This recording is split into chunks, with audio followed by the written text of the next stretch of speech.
what's left of them. The gang's all here. Okay, what's left? It said 27. Got a large group.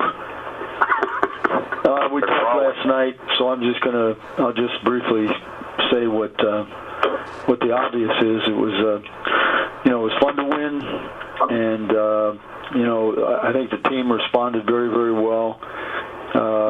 We play hard.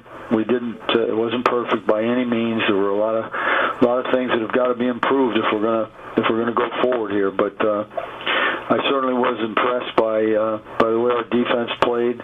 If not for the punt return, there wouldn't have been a score. And lots of good things took place last night. I mean, first of all, no offensive turnover, so we did keep from beating ourselves. We did have one, obviously, on a fundamental error on a punt return that should never happen. We did have 2 takeaways with our special teams outfit. The punt return takeaway that we got, putting us in point-blank range, was a huge plus. We hadn't had that happen in a long time, and we took full advantage of that. And we did show power in running the ball into the end zone there, which wasn't always obvious last night offensively. But the other on the surprise mortar kick was a outstanding momentum builder for our team, as lots of guys contributed. Antrell got in there, made the big hit. Moore knocked the ball out. Jaquan caught it in the air. So lots of things happened along those lines that were pluses. We were +2 for the evening. We had 36-22 time of possession, which is interesting because that means in the last 3 games that Minnesota's played, the opponent has had the ball for over 36 minutes, which, I tried to make our team aware of that in terms of going in. We held a MVP of the National Football League, 13 carries, 28 yards, 2.2, 30 yards total rushing for the Vikings, and that was a good accomplishment, and we've been able to do a good job against the run, and with some degree of consistency. And the example, of course, last night. We did have not a lot of yards last night offensively rushing, but we did have 32 rushes, which is a good indicator that your defense is playing the way we were playing, that there can be outstanding patience shown on the offensive side of the ball. I think we had the penalties do bother me. The one penalty on special teams after a nice punt return was certainly unnecessary, the late hit. We did have the 4 penalties on defense, which certainly we would like to discuss the one that was called a personal foul. I'm not sure that helmet was involved there. Very difficult thing for the officials to see. And we did have, obviously the punt return, which, we just didn't cover well. We were following color down the field, not necessarily in very good position, no one defending the boundary. And once the gunner was blocked, the ball moved to the sideline, and we didn't have anybody in position to help ourselves there. We kicked the ball to the absolute end line. Matter of fact, I looked close to see if the foot was on the line, and apparently it wasn't because the referee was standing right there as well. But that resulted in a 69-yard return. It was really the only. There was one other field position ball that was the mortar left that Minnesota was able to bring out, but. The sad thing is it looked as if we would have the returner, an outstanding returner, obviously, coming in. He had all kinds of stats, but we had him corralled, and then all of a sudden he was able to maneuver back outside, and that resulted in a big kick return. So we're disappointed in the majority of our special teams play, our coverage teams, and of course first and foremost. But so we have plenty of work to do. I thought that there was a lack of consistency from our offensive team. Our first drive was outstanding. Before they got the ball back, it was under 6 minutes to play in the first quarter, and the drive was well executed. Lots of good things took place, and we certainly did a nice job with the introductory part of our game. Their pressure was, without a doubt, caused issues. From time to time there was penetration, which we'll have to certainly address. You can't help but recognize the play of some people last night, and I would say that Hillis for coming in and being here a short amount of time and being as involved in the game as he was, and for him to keep his poise, to not stumble on terminology, to be in the right place at the right time was a huge plus for us, because it was obvious that one of the huge questions that you would have in going into the game, first of all, who's going to be the running back, who's going to play there, and Michael Cox and Peyton did that job and were admirable in that. John Connor continues to lead the ball carriers on any type of lead play with some physical prowess, and we're excited and happy about winning, but quite frankly, we're back to work and need to focus on a divisional game with Philadelphia as soon as all the coaches are doing that now, and I'm the one that's lagging behind in getting onto it.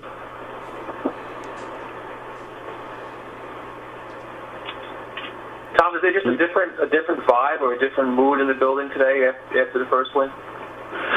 Well, to be honest with you, I haven't even been around the building. This has been one of those deals where you're right at your machine most of the time. There certainly has to be, it's an interesting thing that you bring up, because, everyone in this building, every Giant employee, because they're so dedicated, so loyal, so much involved with our team on the field, that when you're not performing the way you should, they're down, and when you win, their spirits are high. So I would think you got it right on.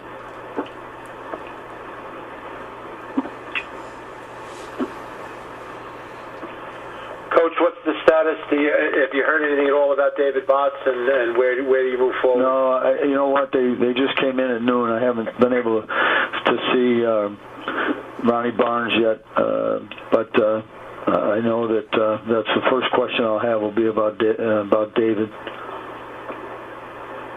Did it look like it's a bad knee, or is it hard to tell? What's it look like? I mean, he came out of the game with a injury that couldn't prevent him, would prevent him from going back in. So that's as far as I can go with it until I hear. Tom, did Hakeem re-injure his hand there? It looked like he was. I don't know that that's. Again, if he did, he kept it to himself.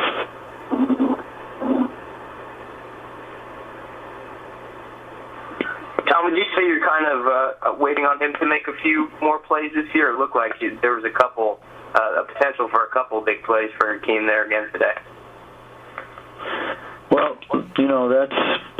there certainly was the ball that was off his fingertips, which, you do talk about the ball being a little bit long, or however you want to say it. He did a nice job of winning off the line of scrimmage there. But I'm sure Hakeem would be the first one to tell you that there was a couple of those balls he should have caught.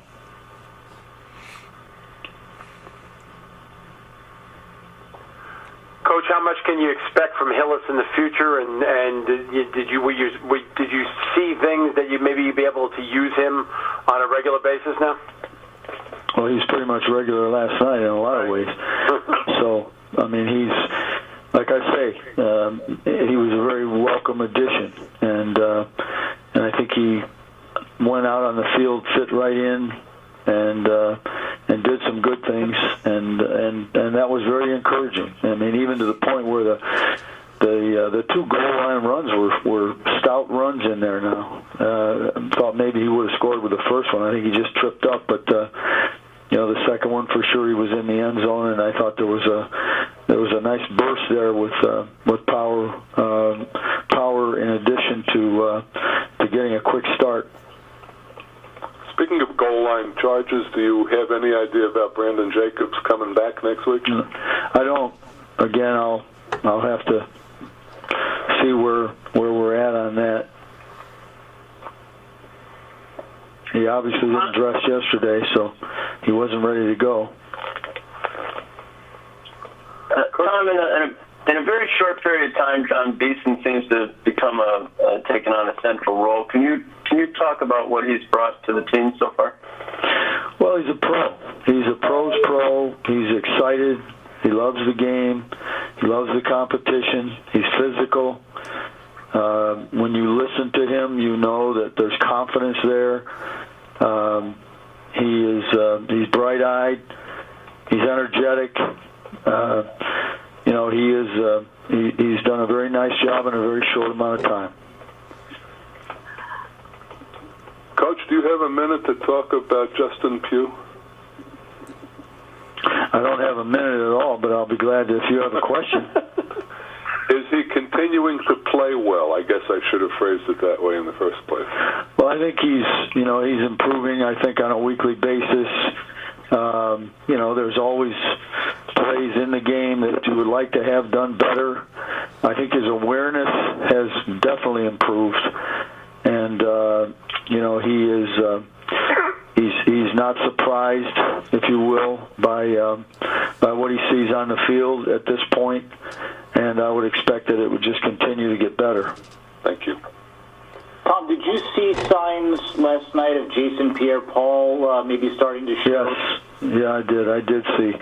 If you notice, we didn't have but one sack, but we did hit the quarterback a lot. And Jason was certainly in the middle of that, as was really, our front, our blitzers, our linebackers. We came out of the secondary with Antrell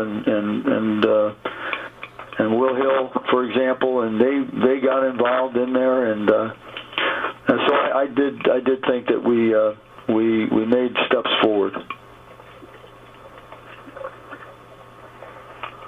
Was it encouraging, Coach, to see people like JPP and Tuck play at the level that obviously that they've had over the last couple of years? Well, certainly it is. That's the whole point that we've been trying to create is that pressure again, where the quarterback knows coming in when he plays the Giants, it's going to be, he's going to have to contend with that, and so there were examples that we can build on there, and our physicality is come along as well, and that has to happen on both sides of the ball, special teams included. So we're looking for that to continue to grow. Tom, this was the second game in a row where you had a guy come in basically new to the team and sort of dropped in the middle of everything and contribute pretty well. I'm talking about Beeson and Hillis, obviously. Does that inspire other guys? Does that spark the rest of the team, you think? Well, yes, sure it does. To be able to come in a short amount of time and complement your team and play well and contribute, it's a huge positive, and I think it does breed confidence, and it does breed the idea that there's something perhaps that we didn't have that now we have. So I think from a standpoint of that, yes, and I think that the two young men that you're referring to have both in their own way inspired others, and will, I hope, continue.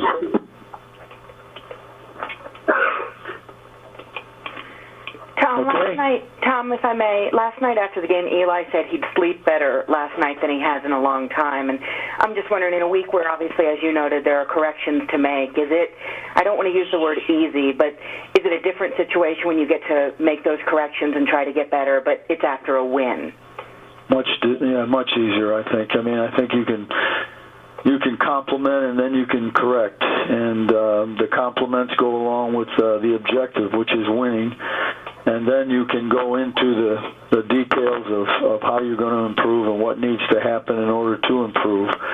And I think that the atmosphere around which you present those things is always much more greatly received when you're coming off of a win. Tom, you had a player this morning reveal that he received a death threat last night on Twitter. I was just wondering, obviously that's concerning, but I was wondering if you have any concerns about fans having maybe just a little bit too much access to players nowadays where they can do things like that. Well, obviously I feel in just hearing about this, we're all concerned about that type of thing, and it has no business or no place in professional athletics, amateur athletics, or whatever. You can extend the entertainment business, and then you can go ahead and begin to formulate questions about where this kind of stuff comes from, and you're always concerned about the player and his family, and for young people to have to worry about something like that is it's not necessary. It's not a part of what we do, and I'm not going to speculate on social media. I'm just concerned about however this would be revealed that it's wrong and it has no business in our game. Okay. Anything else? All right. Thank you.